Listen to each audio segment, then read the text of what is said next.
Alright then guys, welcome to the video and welcome back to the channel. Today I'm going to do a walk around of the S2000 because I realised I didn't actually do that in the reveal video, and basically just run through all the things that I guess that are wrong with it, just so I can just point everything out to you. The things I like, the things I don't like, and I guess maybe even sprinkle in a few future plan ideas at this point in time. Basically everything's an idea, just trying to figure out what kind of stuff I'm looking for this thing. Also happy to hear suggestions down below as we go through this sort of thing, because yeah, there's still probably loads of brands out there that I don't know about yet. So what we'll do is we'll do a walk around of the car. There's quite a few bits on here that aren't like perfect, but then remember I didn't buy this car for a perfect body because I am going to replace loads of parts anyway, so do bear that in mind. This isn't how it's going to stay. I mean, that being said, like straight off the bat, like it is in great condition. For a 20-year-old car, it's in a very, very good condition, but there are a few little bits here and there which obviously will get sorted over time. So yeah, let's start at the front, I guess, and work our way around from there. Sorry, the car's filthy. To be honest, I've actually been driving it rather than keeping it clean. So let's start with the front bumper. First of all, probably my least favorite part of the car, as I've already mentioned. It's a pre-facelift car, so the bumper doesn't look that great. I think it really dates it. So I will be getting a different front bumper. I think what's actually going to end up happening is I'm going to do a V1 bumper and then get something else in the future that's even cooler, just so I can change this now and then buy cool JDM parts moving forward, so there's no like lead time. I think that's going to be one of the first things I actually do with this thing. So I've seen the V1 bumper that I'm going to get, and basically I'm going to probably end up ordering that soonish. This looks terrible, and I hate the washer jets. I don't understand the point of those being there. It looks terrible. While we're at the front bumper, so I've got a couple of marks. You can see some scratches here. Obviously again, pre-facelift car, so pre-facelift headlights. They're not horrendous. I feel like this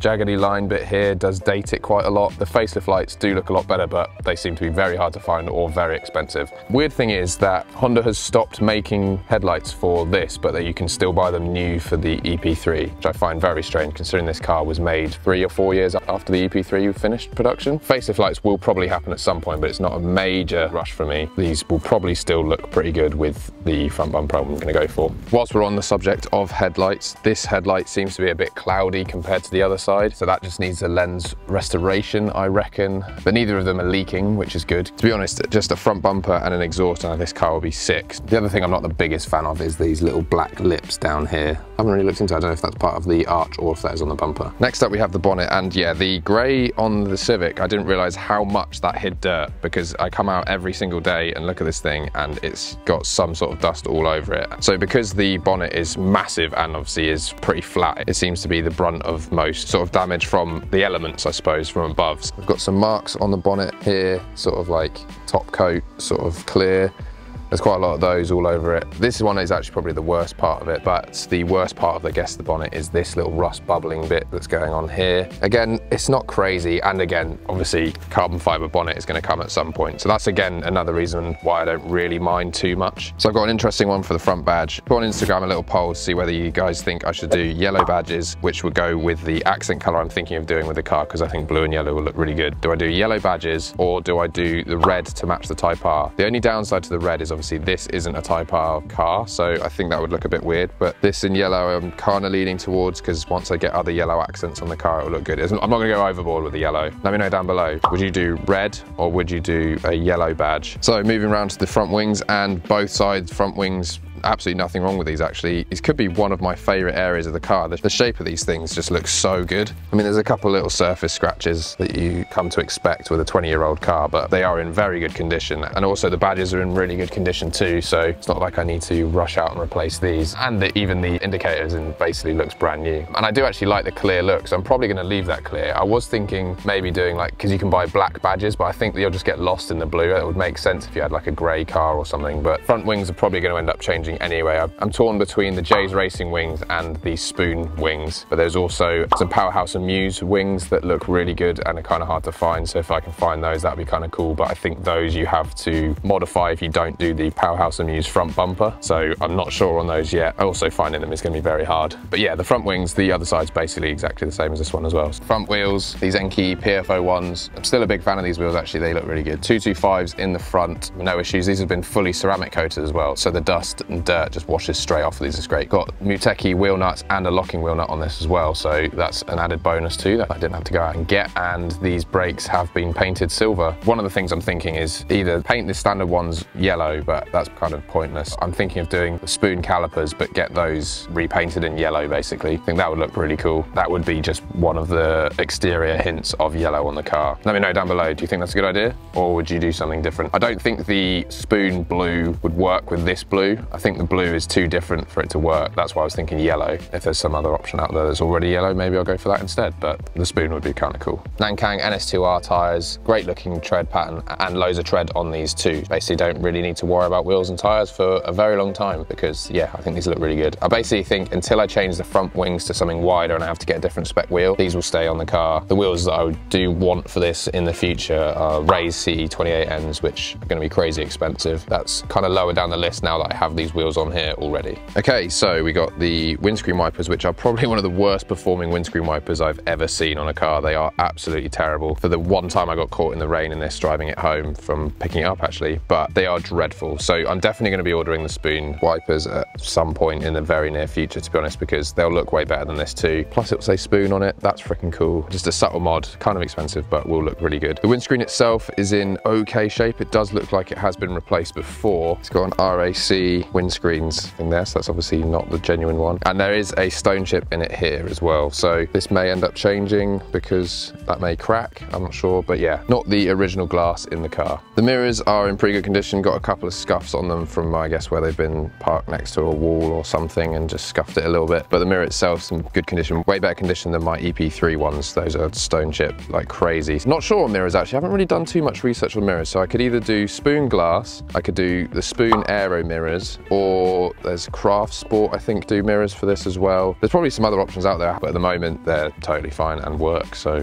why would I need to change them right now? So the driver's side door in pretty good condition. There's only a few little scuffs and stuff that you can tell that a owner at some point used to wear a ring because of the scratches around the door handle, a couple scratches on the handle itself. Apart from that, I mean, yeah, you still got to remember this is a 20-year-old car. The rear wheels slightly wider than the front. They've got a bit of a lip on them, so you can tell the difference. They look really good. And the NS2Rs on this do look really good. I really like the flat sidewall to make it sort of go straight up rather than curving in. Suits the car really nicely. The fitment's pretty bang on. And yeah, remember, this is on standard suspension at the moment. It could do with being lower, but I don't want to mess around with that because I don't want to ruin the alignment and everything and make this like a death trap. As I do other suspension parts, I'll do it all at the same time, like I did with the EP3, I guess. This is not an OEM piece. This is an aftermarket version of the OEM rear lip you could order from Honda. I quite like how it looks, to be honest. I don't really need to take it off. I will be doing a big rear wing. I'm thinking a J's Racing wing, but I guess we'll see because very expensive as well. So if I can get the one that I really want, which they have discontinued, if I can get that, then I'll be very, very happy. If not, to be fair, their other option is pretty cool as well. So we'll see moving forward. I think, yeah, even just a rear wing on this will completely transform this car, especially as you look at it from the rear. It will just look crazy with a big wing on the back. I actually really like the rear bumper and I really like the pre-facelift taillights. I have got a couple of options moving forward. The Car Shop glow lights would be sick to do. They're really expensive and I don't know if it will really work with what I'm going for. Buddy Club do a set of lights that look really good, and beyond that I haven't actually looked. I'm probably going to get rid of the black lip along the bottom, this bit along here. Not the biggest fan of that. I think a Voltex diffuser underneath,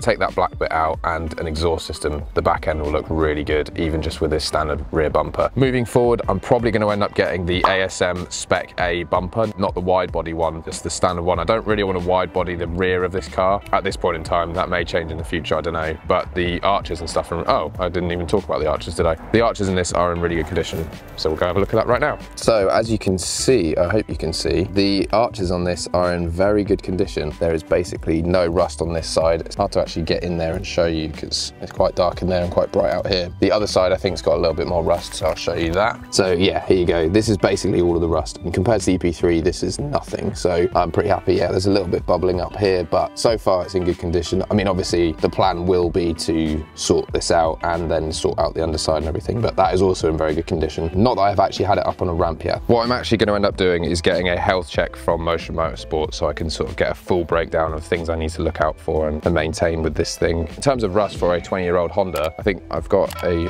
pretty good one here at the moment. In terms of the rear bumper though, back to that, damage-wise, there's only like this weird little dent thing here. Apart from that, the rear bumper, in terms of dents, is in a good shape. There's a bit more of the acidy rain kind of looking stuff here. And there are some scratches on the back here as well. I did see these in the picture before picking this thing up, but again, these are so minor. And then the rear lights themselves, again, not leaking. These, I think they look really cool. There is something about them I really like. The rear boot is also in good condition. Other marks on the rear bumpers. This must have just been reversed into something at some point in its life. There's a little scuff here and here as well. Oh, and there's some scratches here. Okay, so there's quite a few marks on the back, but these things are minor and I'm not really that worried about them at all, to be honest. We might as well talk about the roof as it's down at the moment. So basically, as I mentioned in my first drive video, you know that this clip is broken. As you can see, this doesn't lock. So I would very much like to fix that. You can buy them new, but annoyingly, you have to buy them in pairs, and I don't really need the driver's side one. And it's £150 for 2 new ones. So if worst comes to worst, I can still get it from Honda, but I would like to find just one. Depends whether anyone's actually going to sell just one, because that's something I wouldn't mind fixing. It does still latch to the roof. Apart from that though, the roof is in really good condition. I should put it up really, shouldn't I? That would make a lot more sense. Let me put the roof up and I'll show you that. And just like that, the roof is up. Yeah, roof's in really nice condition. It's basically been garaged for years. To be fair, these marks on it were since I've owned it, actually. Well, I guess I'll show you guys the car with the roof up. That's what it looks like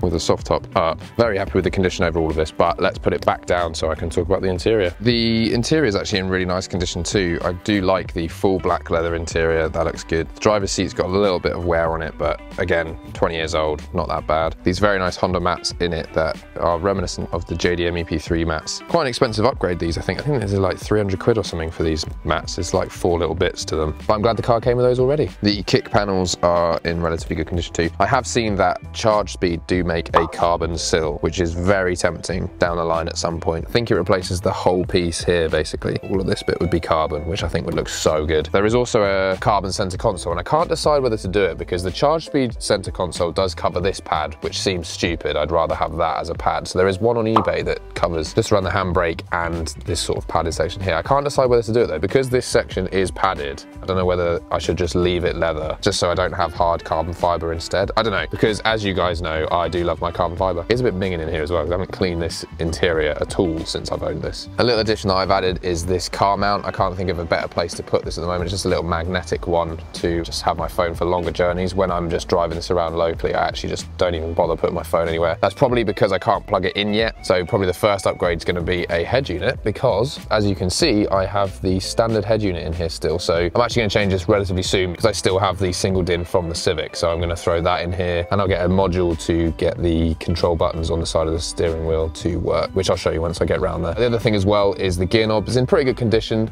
Let me close that. Also, yeah, because it's a pre-facelift, this is black and doesn't say S2000 on it, which I kind of like actually. It's more subtle. Maybe if this is in carbon, that might exist. I don't know. Anyway, gear knob's in pretty good condition, but I'm going to change that. Again, I've got the neochrome one from the Civics, so I'm going to see if that fits. I think the neochrome's going to go better with the general look of this car, because there is a little hint of blue within that neochrome and stuff, so it kind of flows a bit better than it did with the Civic. And then we've got, yeah, roof controls and everything all down here, the hazard button, handbrake. This is a little compartment. I've never even pressed this heated button for the rear windscreen. Blanking plate, so I'm not sure what goes here. If anyone knows, let me know. Obviously this isn't fully spec, but it is spec with AC. It does have aircon. I'm not sure if that was an optional extra or not, but I do have all the controls here. Not that it's working. I don't think it's working. I haven't really bothered looking, because if I'm just hot, I'm just going to put the roof down. And this is mainly going to be a summer car, so it's not like I need it to demist windows in the winter either. So then we got this compartment area, which has, well, a bottle of touch-up paint in it, which is, I guess, nice. And I am assuming this bit is for in here. It's like a little ashtray thing.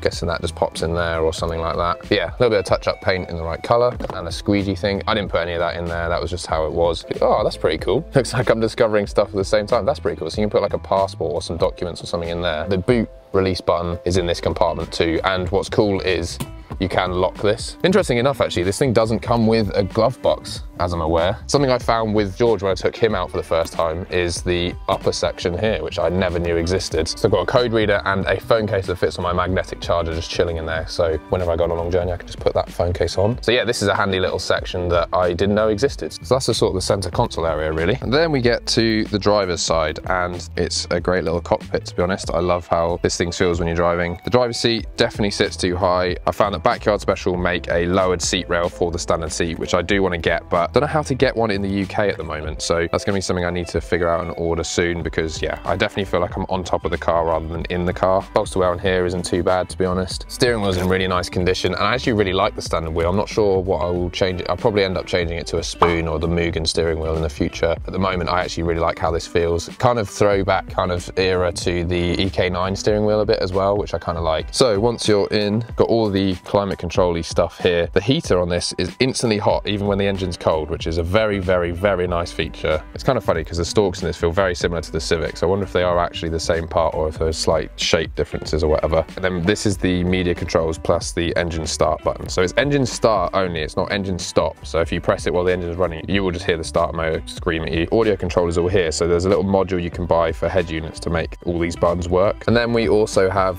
the spoon rear view mirror glass in here already, so I don't have to snap that. It's weird actually, the difference between looking out the back at the car without tinted rear glass. And then here is the dash. It looks so cool, and as you can see, nearly at 80,000 miles. For a 20-year-old car, that's really not that much at all. As you can see, everything seems to be working, and I don't know really what else to say, to be honest. Let me turn it on and I'll show you it revving up. So you have to press the immobilizer to make sure you can start it, so you see the green key, and then this is probably one of the coolest bits. So here's the gauges all working and everything, so if I give it a little... Yeah, it's a bit quiet at the moment. Definitely needs an exhaust. I love how this thing revs out. It looks so cool. You see the line just go all the way across here. Don't think that'll ever get old. Definitely one of my favorite things. The cool thing as well is if I press this button in here, you'll see it change to kilometers an hour. The mileage changed to kilometers and the speed changed to kilometers an hour. So if you're driving in Europe, or I guess anywhere that's kilometers, press of a button and it all switches. Yeah, in terms of door cards, there's a little mark on the door card here and there's a split here. So I may end up just getting another black door card for this car in the future. But again, that doesn't worry me as much as other bits on the car because it still works. That's far less important than getting a front bumper or an exhaust on this thing. So that will come in time. Again, 20 years old. In the future at some point, I think an ASM Recaro would look pretty cool in here. Again, trying to get hold of something like that is going to be very hard from Japan. So a lot of this is sort of, if I can make it happen, then that would be cool. But I'm probably not going to end up doing that for a long time either, because that's far lower down the list. But yeah, that kind of sums up in here. So I'll pop the bonnet and show you in the engine bay. So here is the engine bay, completely standard, which is very strange to look at this compared to the Civic. What is nuts is how far back the engine actually is in the engine bay. Like, the standard airbox is massive and takes up all of this space here because I guess they were just trying to fill it with something. It's in pretty good condition overall. Needs a bit of a clean, but like no rust or anything. I've seen a few bits for the engine bay. I'm thinking spoon yellow rocker cover to replace this one as it's flaking. Flaking about the same amount as the EP3 one was before I got the Mugen one. Spoon yellow in here I think will offset really nicely with the blue. And then I've seen that Jay's Racing make a carbon cooling cover for this sort of area. Haven't decided on an airbox yet, but it's probably going to be some sort of carbon thing because I can't stay away from carbon. It's just too good. And then I'm not sure on exhaust manifolds or anything yet. I'm not really too sure what else to do at this point in time. I think I want to focus more on the exterior and then do engine stuff in the future because I'm not super worried about how fast this thing is at the moment because there will be things going on in here in the future, which I won't allude to at this point in time. Strut towers are in very good condition. I don't know where the rusty spots are for an engine bay with an S2000. I haven't actually really looked too much into engine bay stuff apart from those little bits that I've found. So if you guys have got any recommendations of stuff, I know the PRC inlet would be pretty cool, but a lot of money, which I'd rather spend somewhere else. I'm probably going to get a different oil cap and stuff. The black spark plug cover is actually in really good condition, so may end up keeping that bit with the yellow. May end up getting this replaced. I'm pretty sure someone makes a titanium one of these, which I think would look really good. Yeah, as you can see, basically it's in a pretty good condition for a 20-year-old car with 80,000 miles on it. I am very happy with it. There's a few little bits here and there, but for what I paid for this car, I wasn't looking for like a show car standard, like super clean OEM car. I'm just glad that it's pretty much completely standard apart from the wheels, which is a bonus, and a couple of other bits I probably would have ended up doing at some point anyway, so it's just things I don't have to worry about for now. And then the last area, I guess, is the boot, which is actually surprisingly good size. Got a little storage bit that's got the jack and stuff in it there. I've actually managed to get quite a few bits in here. The only thing is there's a couple of clips missing, like this one's snapped, but yeah, that is basically it in the rear. There's nothing much more to talk about with this. So there we go, guys. Hopefully I've now shown you everything you needed to see with this thing, so you know where we're starting as a base point. Like I've said, there is so many changes that I'm gonna make to this thing. I am so excited to be able to get parts for this thing and start making it how I want to make it. That's what I think is super cool about this, is like, it's insane that I own it and it's mine now. But the other major excitement for me is just knowing all the parts that are out there that I can get for this thing now. So first thing's definitely gonna be the head unit. I need to get that in there ASAP and maybe change that gear knob if it does fit as well. But front bumper, exhaust, those are sort of high up on the priority list. But then, yeah, I'm sort of starting to look for little bits here and there that are gonna make this car more my own, but also how I've always wanted it to be. Hopefully you guys are gonna stick around, like I've said before. Super happy with how this car is overall. I'm gonna go drive this car now because, as you can see, it's lovely and sunny. So I'm gonna enjoy some more summer drives. But don't forget to subscribe to the channel if you wanna see more stuff from this and for the Civic, because I have some more stuff coming for the Civic, which is very exciting. Hopefully you've enjoyed it. Like this one. Comment down below if you know any cool parts for this thing, or if you can help in any other way, to be honest. Let me know what you think of the condition of the car overall now you've seen it. And yeah, I'll catch you guys in the next one.